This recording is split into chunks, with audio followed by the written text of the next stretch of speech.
Hi, Bashers! Pasok, pasok, pasok! May mga purita ba dyan? Pabebe! Opo, opo, opo, opo. Okay, game. Ay, busog, busog. May mga hindi nakakain. Ew, bad breath. Okay, game. Okay, para simulan na natin agad, okay?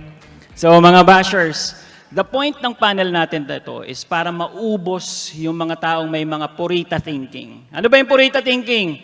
Ay, di ko kaya yan. Ay, mahal yan. Hindi para sa akin yan. Ano ba yung pabebe thinking? Ay, hindi pa ako ganun kagaling. Ay, matanda na ako. Wow! Easy! Okay, game. Okay. First, tatanungin ko. Ito, member ng medyo young club. Okay, game. Tatanungin ko, kasi marami tayong ganito. Yung mga tito na, alam mo na, puro banat na, ito gawin mo, ito ganyan gawin mo. Pero wala namang ginagawa para sa sarili nila. Yung mga tamad, mga pabigat, mga walang kwenta sa bahay. Okay? Ito may kwenta tong taong to. Okay. Pet, unang tanong. Yo! Game. Hindi ko alam tong tanong niya. Hindi praktisado to. Anong masasabi mo sa mga pabebe, okay, na sinasabi lagi nila, hindi para sa akin ng freelancing, 40 na ako, 50 na ako, 60 na ako, okay?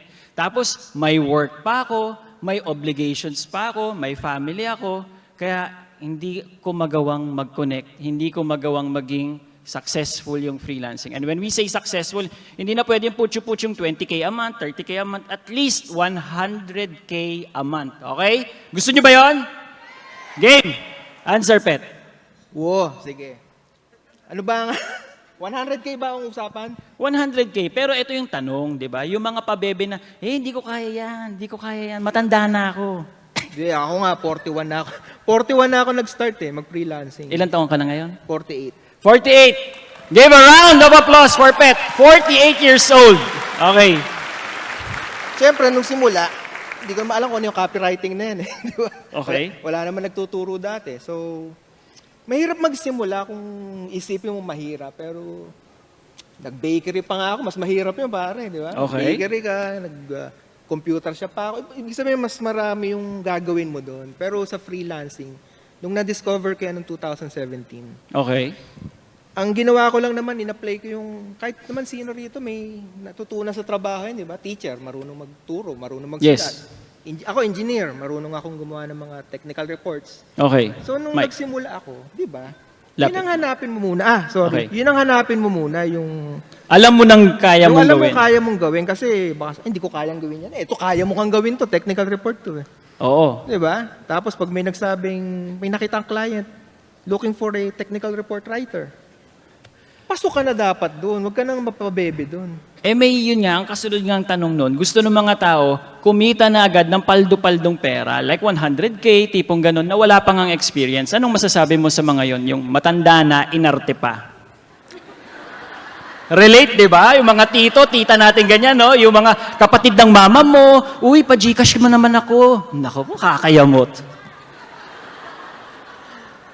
Habang tumatagal, hindi ka nagsisimula, tatanda ka lalo. Simulan nyo na. Yan. Di ba? Huwag na kayo magpabebe. 41, 42 ka, 50 ka. Simulan nyo na. Di next year, 52. Freelancer ka ng 100K ka na. Di ba? Hanggat itong pinatatagal mo, walang mangyayari. Tulad nung sinasabi kanina nung mga previous di ba, speakers natin. Sorry, hindi ako sanay na ini-interview. Oh. Tulad ng mga sinasabi nung mga kanina, mga speakers natin. You just have to start. Totoo yun. Napakadali mag-start kung gagamitin nyo na yung mga natutunan nyo. In my case, kung corporate worker ka. Yes. Gamitin nyo na yung natutunan nyo, yung skills nyo. Imposible naman wala ka natutunan sa opisina, di ba? Yes. Matanda ka na nga, wala ka pang Wala alam. ka pa natutunan. Sobra naman yun. Oh, easy. Easy. Okay. Easy. Oh. Yung matatanda dyan, easy. Pero di ba, imposible na wala kayo natutunan. Start with something. Yun ang pagsimulan nyo. Tulad ko dati, technical writer yung in-applyan ko, article writer, kasi marunong ako nun sa opisina eh. Saan ka naghanap? Online jobs lang. Online jobs, okay. Nakakuha ko, $100 per month. Tuwang-tuwa na ako. May sapatos ako every month eh. Yes. Di ba? Oo. Akala ko no, yun lang buhay ko, masaya na ako. Hindi ko akalain na pwede pa pala mag 100K yun, Oo. 150K. So nag 100K ka? Uy, wala dyan misis ko pare. Hi, Jen! Dyan Hi, misis ko Jen! pare. Oh, dahil dyan, Ating lang. okay, dahil dyan, ito yung sunod naman natin tatanungin. Ito, went all in. Kababayan ko to. Okay? She went all in. She resigned from corporate thinking of the beauty of freelancing. Diba? I mean, siguro naka-attend siya ng ganitong event, nabaliw siya, sabi niya, shit, 100K! Diba? Pero living in the province, diba? High roller. Ang tanong dito, since you went all in, Jendel, was it exactly the idea that you had in mind when you went all in sa freelancing? Okay. Umpisahan ko muna sa ano yung mga expectations ko when I chose freelancing to pursue it full-time. So, ganito. Ang unang assumption ko or expectation ko was that I will be able to earn 6 figures agad-agad or maybe in a month. Oh, sino dito yung nakaka-relate? Pangalawa kong expectation was that I have my own, kumbaga, I will have a lot of time kasi I am the boss of my own now. So, maybe I can travel anytime I want kasi ganun yung nakikita natin online. Or maybe, hayahay na lang ako sa buhay kasi nga, wow, CEO na ako. Kaya lang, kaya lang, expectation versus reality, when I turned freelancing full-time, parang I work 24/7. And it's not really 24/7, pero I work until 2 a.m. in the morning, tapos I will wake up ng around 8 a.m. or 9 a.m. to do everything, lahat ng ng workload. May ligong kasama, wala nang ligo. Marami po dito freelancers nakakalimutan maligo. Uy! Hindi nga ako naligo eh. Go. Oh. Minsan-minsan. Okay. Tuloy. Anyway, so ayun, ang nangyari, isang taon, shucks, hindi pa din ako 6 figures. In fact, hindi ako makakuha ng premium clients. And I ended up losing almost half of my clients sila yung mga clients na I work with, even working with parang while having full-time job, tapos I have clients, nawala sila. And then after that, I got sick because I was overworked. Mahina yung immune system ko. There came a time na I wasn't really able to work. I was coughing up blood. Sorry sa mga pasintabi po. And it was really hard kasi parang dun ko na-realize na, what am I really working for? I mean, I thought I pursued this kasi I will enjoy my life, pero I was too focused in the money na I forgot na to value yung health ko, as well as I'm sure I'm not doing it right. Kasi why is it like this? So, ayun coach, that's how it is. So, So hindi siya exactly what you thought Yes. it was na pagka-resign mo, when go full-time freelancing, 100K na ako, tapos Yes. lahat ng oras para sa akin, baliktad ang nangyari, nagsuka ka pa ng dugo. yes, Pero nabaliktad mo yung event, nabalik mo yung sitwasyon. nabalik ko yung sitwasyon. Ano yung ginawa mo? I started from zero, and when I got sick, that's the first time that I started outsourcing na din. Kasi I wasn't fond of outsourcing. Kasi I'm afraid na baka hindi nila magawa yung work na ginagawa ko. Mayabang ako eh. Sabi ni Which Coach is wrong. Junji, yes, mayabang, yung mga ayaw mag-outsource. Yabang. And then, takot din ako. Iniisip ko din, ipapasahod ko sa taong to, edi sana akin na lang. Very wrong. When I got sick, I outsourced, and that's the first time I earned 6 figures. Pero I wasn't able to do it consistently kasi nga sakit ako. Wala akong new clients. So, it took me another 4 months, 6 months to get back on track. And ayun, now I do have a team of 4. Nice. Growing. Ilan taon ka na? 25 po. Ilan taon daddy mo? 48. Okay, next. Pero ngayon, di ba, imagine yung ability pala to scale, to grow is in fact by becoming more generous with the work, by delegating it and passing it to other people as well. You're also helping other people, nagkakatrabaho sila. Ikaw, nagagawa mo yung gusto mo, the idea of freelancing, di ba? Hindi ka na nagsusuka ng dugo. Hindi na. And Clear na. recently, nabili mo ng jeep yung Father ko. Oh. congratulations. So my father was, for 15 years, driver siya ng jeep, boundaryhan. So it was one of my biggest goals talaga. Congratulations. Okay, next. Obvious naman, kambal sila. Obvious ba? Sino po si Jedy? Anyo? Gaga. Muna, please. Alin nga? Ay, ikaw si Jedy. Si Jane. Nandito magulang nyo? Andyan po Oh my gosh. Anong pangalan nila? Noel and Cecil. Anong tawag ko sa kanila? Daddy, Mommy. Parang hindi ko kaya tumawag na. Parang mas matanda yata ako sa kanila. Ilan taon sila? 46. Lusot pa. Hi, sirs. Hi, sir. Hi, ma'am. First question. Okay. Eto, kakaiba naman yung kambal. What they did when they started freelancing, when they embraced it, they went all in, nag-aaral pa sila. O, kabaliktaran ni Pet. Eto, kay Pet. Hindi bata. Eto si Pet, he had time, he had corporate world, di ba? Eto, wala pang obligasyon, they were already growing, di ba? Nasa university pa lang sila. Hindi ba parang nag-alangan magulang nyo? Hi sir, hi ma'am, kung nasan po kayo. Hindi ba parang silang, uy kambal, anong ginagawa nyo? Tigilan nyo yan, walang mangyayari dyan, computer lang kayo ng computer. Actually, Yung totoo ha, yung totoo. Totoo to. Okay, game. Okay. So actually, supportive naman sila. However, meron pa rin silang traditional thinking na they want us to be secured. So they want us to graduate, they want us to take board exam, they want us to take, tapusin yung pag-aaral namin, which we gave them. Yes. Yung exam hindi pa, pero maybe soon. Yes. Yan. Pero tinapos. Okay. Tinapos. Can you give me one specific example? Alam ko may kwento na nag-sit-in ang isa sa inyo sa klase para mag-client call. Ay, actually, coach, hindi siya klase, interview.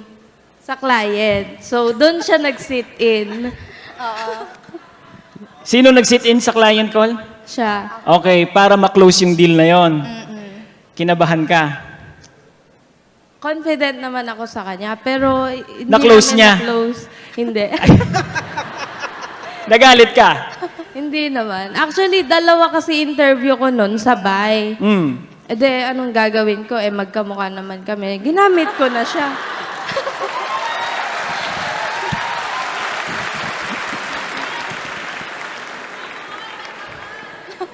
Gaga, di mo kailangan ng kambal. Magpa-interview ka muna. Luka-luka. I think the best lesson dito in this interview, di ba, is being resourceful.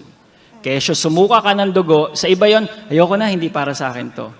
41 na ako, naku, magta-travel pa. Tagasan ka? Malabon. Saan ang trabaho? Malabon. PLDT. PLDT Makati, yung Yeah. biyahe araw-araw. Pero nagagawa ng paraan, di ba? Oo.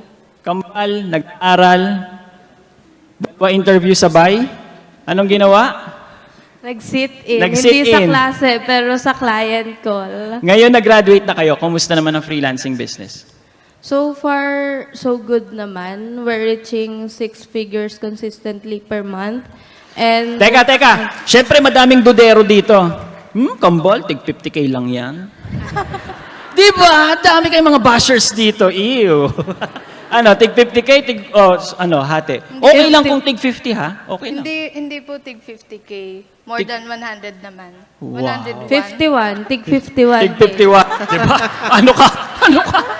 Di ba? Sa mga bashers niyan, sila may tig 51K kayo. Walang ka-KK. Di ba? Again, bottom line, it's all about being resourceful. Okay. Was there a moment, Pet, wherein na-entice ka na sabi mo, hindi, sasabihin ko na kay Jen, magre-resign na ako. Kasi alam ko si Pet, he availed early retirement, di ba? Early retirement this year. Na-tempt ka ba na, di na maghihintay ng early retirement, sige, mag-resign na ako, mag-all-in na ako, freelancing. Nung simula, hindi kasi ang nangyari, tinuturing ko safety net yung PLDT work ko. Hi, PLDT. Wala siyang magagawa sa internet connection nyo, ha? Wala. Kaya Please tigilan lang. nyo na yung kate-text sa akin pag may mga down na. Ano Oo. dami Wala na. Pet, pakin Tapos na lang to. Okay. So, nung simula, alam ko kaya ko naman pagsabayin eh. Yes. Kaya pagsabayin. So, hindi ko naisip na let go ko yung isa. Talagang, pinagsabi ko talagang dalawa. Yung talaga bala ko, hindi siya accident. Eto na lang, nung year na to, kasi magba-back to office eh. Di ba nag-COVID? Yes. Nag-COVID? Oh, yeah, oo daw. Oo daw. Sabi. Okay. Di, back to office na, alam mo na nagsisimula akong bumalik, hindi na kaya ng katawan ko yung drive. Nagbago na. Tapos parang gusto ko nasa bahay na lang. Ew. Di. Oh. Doon ko naisip, sabi ko, baka ginawa ni God, pinag-COVID para lang ko talaga. Special? Special ako. Wow. For the world. Sige, para mag-retire ka lang, magko-COVID tayo. Next question na nga. Yun ang tingin ko, ha? Mayabang ako eh. Okay. Pasensya na po kayo sa kanila. Hindi pa sila kumakain. Kambal, kayo, naisip nyo ba, sir, ma'am, na huwag nang tapusin? Kasi what's the point, kumikita na rin lang naman. Si Jedy, naisip niya before nung... Wow, Laglag ako laglagan. neto. Laglagan. Mami, Daddy! Di ko naman tinuloy eh. Maghiwalay kayo. Away. Si Jedy, naisip niya before nung nag-pandemic, tapos nawala ng work yung daddy namin. And then, nag-online class, which is, nahirapan din siya kasi accountancy student siya. Medyo hindi siya makasunod yata. Biglang hindi siya makasunod yata. Nilalaglag. Excuse me? Ang sweet nyo. Ayun, pero- Laglag mo pa. Pero ayun, ako naman, hindi ko naman naisip kasi Di ka nahirapan. Wala siyang tuition fee. Ako meron. Ayun. Okay. hindi ko naisip kasi iniisip ko malapit naman ang mayari. So, mas madaling tapusin na kaysa balikan tsaka tapusin. So, yun yung naisip ko before. And, ayun, si Jedy naman, nahatak ko na tapusin na din. Tsaka Good hindi ko siya- influence sa part na yun. Pero kahit kambal, meron ka pa rin sarili mong desisyon na parang, hindi. Di ba, may matigas talaga ulo sa atin. May time sa buhay natin na matigas talaga ulo natin, decided na talaga tayo. Was it really something that you would say na, na-convince ako or hindi? This is the reason bakit itutuloy ko tong pag-aaral. Siguro may time before na gusto ko talaga siya i-stop, pero alam ko na, alam mo yun, emotions lang yun, kaartehan, kapabebehan, gano'n. Okay. Pero na-realize ko na mas gusto ko na graduate na lang ng 6 figures earner na din. Para pag-graduate ko, at least, hindi na ako mag-apply sa corporate, ganyan.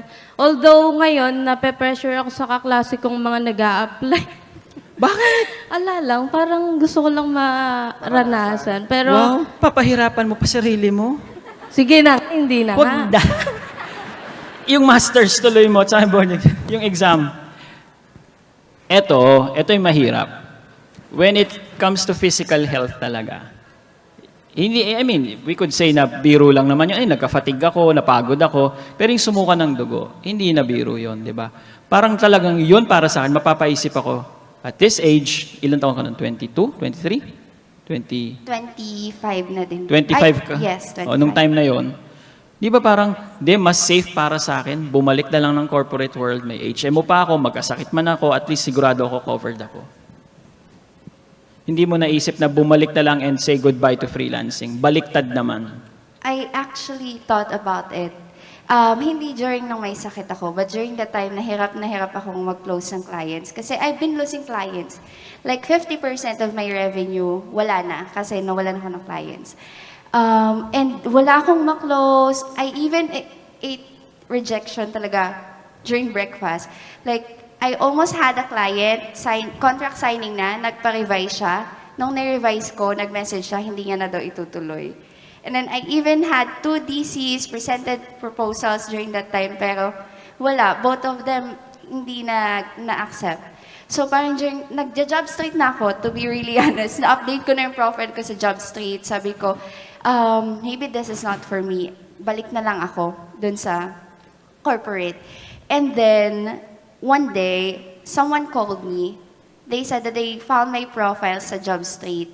And then they are looking for a digital marketing coordinator. And they think na fit daw ako sa role. So I tried. And I even, and then when I found out, it was like a remote staffing agency na may timer and all. I accepted it. Aarte pa ba ako? Wala na akong pera. Natural pera first bago ang arte. Tapos, nung tinanggap ko yung role na yon, I really enjoyed helping with them kasi more on social media marketing din siya, which is the same service that I'm offering. Ang kinaibahan lang, full-time, may timer. But after 3 months, dinirect na ako ng client. And we're back to like the regular monthly basis na, project-based na. So, hindi na siya full-time.